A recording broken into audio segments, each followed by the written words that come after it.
일단은 주거에서 해야 될 일들이 훨씬 많아졌잖아요, 저희가. 과거에는 뭐 일은 회사 가서 하고 공부는 학교 가서 한다면 지금은 집에서도 공부할 수 있고 집에서도 일할 수 있는, 그러니까 집이라고 하는 게 그냥 잠만 자고 밥만 먹는 게 주 업무였다면 휴식을 취하는 거가 지금은 뭔가를 생산하는 그런 공간이 된 거예요. 그렇기 때문에 기존에 우리가 주거가 수용해야만 했던 어떤 공간적인 수요보다 훨씬 더 많은 것들을 해야 되는 상황이 돼서 더 넓은 공간이 필요해진 건 사실이에요. 근데 사실은 지금 있는 공간 안에서도 더 플렉서블하게 만들 수는 있어요. 조사를 해보면은 우리가 집에서 보내는 시간이 한 155% 늘어났거든요. 대략 따지면 한 1.5배가 늘어난 거예요. 그러니까 집이 1.5배 좁아진 거죠.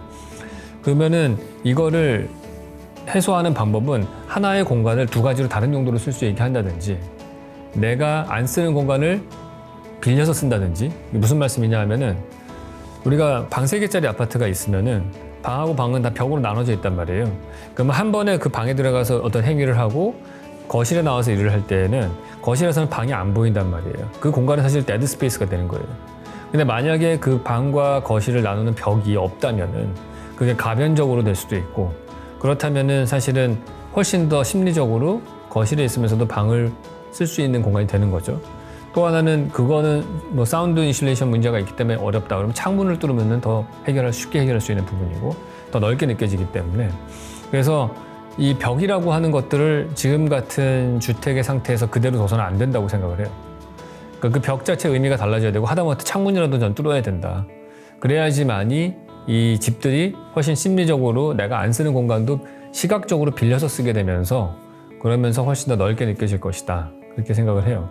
그리고 하나의 공간이 하나의 기능만 가지는 공간 체계, 그게 사실은 우리 근대 사회 이후에 만들어진 공간이거든요. 그래서 부엌은 항상 요리만 해야 되는 공간이고, 식탁 놓여진 데는 밥 먹는 데고, 거실에서는 텔레비 보는 공간이고, 침실에 들어가면 잠자야 되는 공간이고, 화장실에 가서는 샤워하고 볼일 보는 데고, 이게 딱딱 공간이 나눠져 있단 말이에요. 벽으로 탁탁탁탁. 근데 사실은 현대 사회에서는 뭐 여러 가지 의미에서 모바일 테크놀로지도 발달했기 때문에 하나의 공간이 여러 가지 중의적인 기능을 갖거든요. 화장실에서도 일할 수 있고, 카페에서도 놀 수 있으면서도 동시에 공부할 수도 있고, 뭐 거실에서도 사실은 뭐 여러 가지 행동을 할 수도 있고, 그렇기 때문에 그런 식으로 탑다운 방식이라고 하죠. 이렇게 벽을 기능별로 이렇게 방을 나눠가지고 공간을 세퍼레이트 해놓는 그런 식의 체계는 20세기 근대화적인 시스템이고, 포스트 코로나 시대에 더 넓은 집이 필요해질 때에는 좀 다르게 생각할 필요가 있다, 그렇게 생각은 해요. 저는 일단은 집마다 사적인 외부 공간, 그러니까 발코니 같은 것들이 있는 아이디어가 나왔으면 좋겠고요. 폭도 좀 넓은 발코니고 나무도 심을 수 있고, 그래서 단독주택의 장점과 아파트의 장점을 함께 갖고 있는, 그러니까 기본적으로 마당 있는 공간에 살고 싶어 하면 주택을 가야 되는데 사실은 주택으로 우리나라의 주거 문제를 해결할 수는 없거든요. 근데 아파트를 지어야 된다면 아파트이면서도 주택의 장점을 갖고 있어야 될 거고, 도심 속에 있으면서도 시골의 장점을 가질 수 있는, 그러니까 쉽게 말해서 건축가는 두 마리 토끼를 다 잡아야 되는 숙명을 갖고 있다고 봐요, 저는. 이거 아니면 이거다, 이렇게 선택을 하라고 하는 것들은 그거는 정치가들이나 하는 얘기고, 우리는 그거보다 훨씬 높은 존재잖아요. 그렇기 때문에 건축가들은 두 마리 토끼를 다 잡을 수 있어야 된다고 봐요. 그래서 이 사회의 갈등을 자기의 디자인으로 해소할 수 있어야 된다.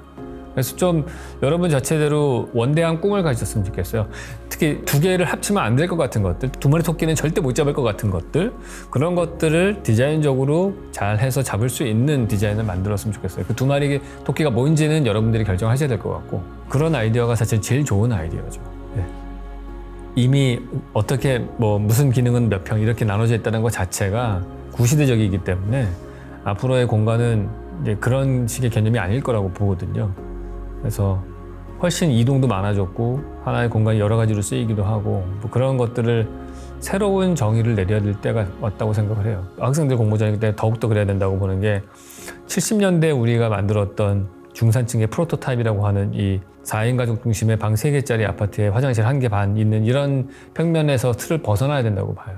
21세기라면은 뭐가 필요한 것인가? 특히나 지금은 1, 2인 가구가 많이 늘어났잖아요. 그렇기 때문에 뭐 4인 가족 중심의 집을 상상하는 것도 사실은 어떻게 보면 이미 구태연한 일이 된 거예요. 전체 인구수 중에서 1, 2인 가구와 2인 가구를 합치면 한 60%에 가깝거든요. 절반이 넘어요. 근데 아직까지도 우리는 주거를 생각하면 4인 가족만 생각하는데 4인 가족은 20%도 안 될 거예요, 아마 이제. 그렇기 때문에 그러한 기본적인 가족 구성원에 대한 것들도 한번 기본적으로 생각을 해보셨으면 좋겠고, 오피스도 사실은 이제 출퇴근을 하던 시절에 있기 때문에 도시 공간도 다 뭐 CBD라고 해서 센트럴 비즈니스 디스트릭트 따로 있고 뭐 주거 지역이 따로 있고 이렇게 했는데 그것도 이제 다 섞이고 있잖아요. 재택근무라든지 아니면 새틀라이트 오피스 같은 것들이 생겨나고 하기 때문에 출퇴근 시간도 확진적으로 줄거나 아예 없어지기도 할 거고, 여러 가지 근본적인 변화들이 생겨나고 학교도 바뀔 거고 뭐 이러기 때문에 그러한 전반적으로 사회가 다 바뀐다라는 가정 하에, 그 예측 하에 새로운 라이프 스타일을, 시나리오를 먼저 생각하시고 그거에 맞는 주거를 만들어야 될 것 같아요. 바이오 테크놀로지라든지 IT 기술을 이용한 건데, 건축가들이 잘못하면 본인이 해야 될 일은 안 하고 다른 설비로 모든 걸 해결하려고 하는 경향들이 있을 수 있어요. 그러니까 예를 들어서 방역이 좋은 집을 만들려면은 두 가지 방법이 있죠. 마통풍이 잘 되고 그런 집을 만들 수도 있고, 아니면은 공조 설비를 엄청나게 좋게 만드는 방법도 있고. 근데 후자를 택하는 거는, 그거는 뭐 우리 아무렇게나 해도 되는 거야. 만약에 건축 설계를 하는데 인면 설계를 할 때, 옛날에 한 90년대 때 유행하던 거가 있어요. 갤러리아 백화점 같이 인면에다가 거의 LED로 도배를 해가지고 뭐 번쩍번쩍하게 하면은 건축가가 인면 설계할 이유가 없어요, 더 이상. 거기 LED로 그냥 광고판처럼 그냥 인면을 바꾸면 되는 거기 때문에. 그러면은 그게 과연 올바른 방법이냐? 그렇지 않다고 보거든요. 어떤 의미에서 올바르지 않느냐? 에너지 소비가 많기 때문에 그런 거예요. 그러니까 에너지 소비를 해가면서 인면을 그렇게 바꾸는 거는 별로 사실은 그렇게 좋은 솔루션은 아니고, 공조를 통해 가지고 그렇게 방역을 할 수 있다는 것도 사실은 좋은 솔루션은 아닌 거예요. 건축가가 해야 되는 방법은 에너지를 적게 쓰면서도 그것들을 성취할 수 있는 그런 디자인을 해야 되는 거죠. 똑같은 양의 콘크리트와 똑같은 양의 유리를 쓰고선도. 그게 사실은 건축가가 해야 될 일인 거죠. 그래서 그런 스마트한 솔루션을 찾았으면 좋겠어요, 저는. 주거에서 되게 중요한 공간이라고 하는 건 식탁이라고 저는 생각을 하거든요. 같이 밥을 먹고 얼굴을 마주보고 쓸 수 있는, 그리고 어쩔 수 없이 반찬을 가운데 놓기 때문에 시선이 한 군데로 모일 수밖에 없는, 그러지 않고 요즘 텔레비전도 다 따로 보잖아요. TV도 자기 랩탑이나 스마트폰으로. 그렇기 때문에 유일하게 가족의 시선이 모이는 곳은 고기 반찬일 것이다, 저렇게 생각을 해요. 그래서 그런 것들이 되게 중요하기 때문에 그런 먹는 공간에 대한 생각이 좀 중요할 것 같다는 생각은 들고요. 그리고 자연을 만나는 것도 한번 잘 생각해 보셨으면 좋겠어요. 사람들끼리의 관계도 중요하지만 주거 같은 경우에는 특히나 그 구성수가 더 줄어들고 있기 때문에, 그리고 어찌 보면은 소통도 중요하지만 반대로 나만의 공간을 어떻게 만들 것이냐도 되게 중요해요. 그러니까 저는 인간관계에서 제일 좋은 거는 적절한 거리를 두는 거라고 생각해요. 그러니까 소통만 강조하는 거는 옳지 않고요. 그렇다고 프라이버시만 강조하는 것도 옳지 않죠. 두 마리 토끼를 다 잡을 수 있는 그런 솔루션을 가져와야 되는 거죠. 거기에 이제 그 사람의 철학이 드러나는 것 같아요. 어느 정도는 소통돼야 되고 어느 정도는 프라이빗 해야 된다라고 하는 거가 건축가의 철학이 반영되는 거죠. 저 같은 사람들은 거실과 방에 창문을 뚫어 소통을 해야 된다고 이해하는데, 그런 얘기했을 때 댓글에 나는 싫다. 나는 프라이버시가 더 중요하다. 사춘기 애들은 다 당연히 그럴 수 있겠죠. 그런 것들이 이제 반영이 되는 거죠. 제일 좋은 거는 선택권을 주는 거예요. 사용자들에게 선택권을 줄 수 있게끔. 그래서 저는 설득하는 게, 방음이 잘 되는 창문을 달면 된다. 문 닫고 커튼 치면 벽이랑 똑같아지니까. 그렇게 해서 내가 원할 때만 열면 되는 거니까. 그래서 양쪽 방이 열면은 소통이 되는 거니까 그렇게 하는 게 더 좋다고 얘기를 하는데, 뭔가 새로운 답은 찾아야 된다고 봐요. 그리고 어찌 보면은 그 새로운 솔루션을 위해서 새로운 가구가 디자인될 수도 있고요. 새로운 창틀이 디자인될 수도 있고, 새로운 문이 디자인될 수도 있고, 그런 디테일적으로 풀 수도 있어요. 어찌 우리가 너무나 당연하게 생각하는 식탁, 소파, 이런 것들도 사실은 몇백 년 전에는 없었던 것들일 수 있거든요.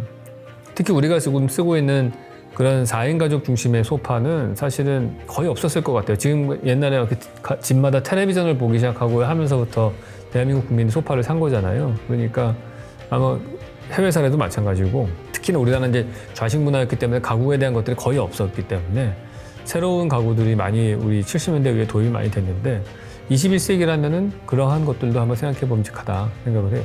새로운 포스트 코로나 시대에 필요한 가구는 무엇일까? 그걸로 문제를 해결할 수도 있을 거라고 봐요. 항상 위기가 덮치고 나면은 그 위기를 해치는 거는 새로운 아이디어를 가진 사람들이에요. 가장 저는 인간으로서 의미 있는 행동 중에 하나가 기존에 없었던 창의적인 솔루션을 찾는 거라고 생각을 합니다. 그리고 그런 사람들이 있어 왔기 때문에 각 시대마다 그 위기를 넘겨갖고 여기까지 왔다고 봐요.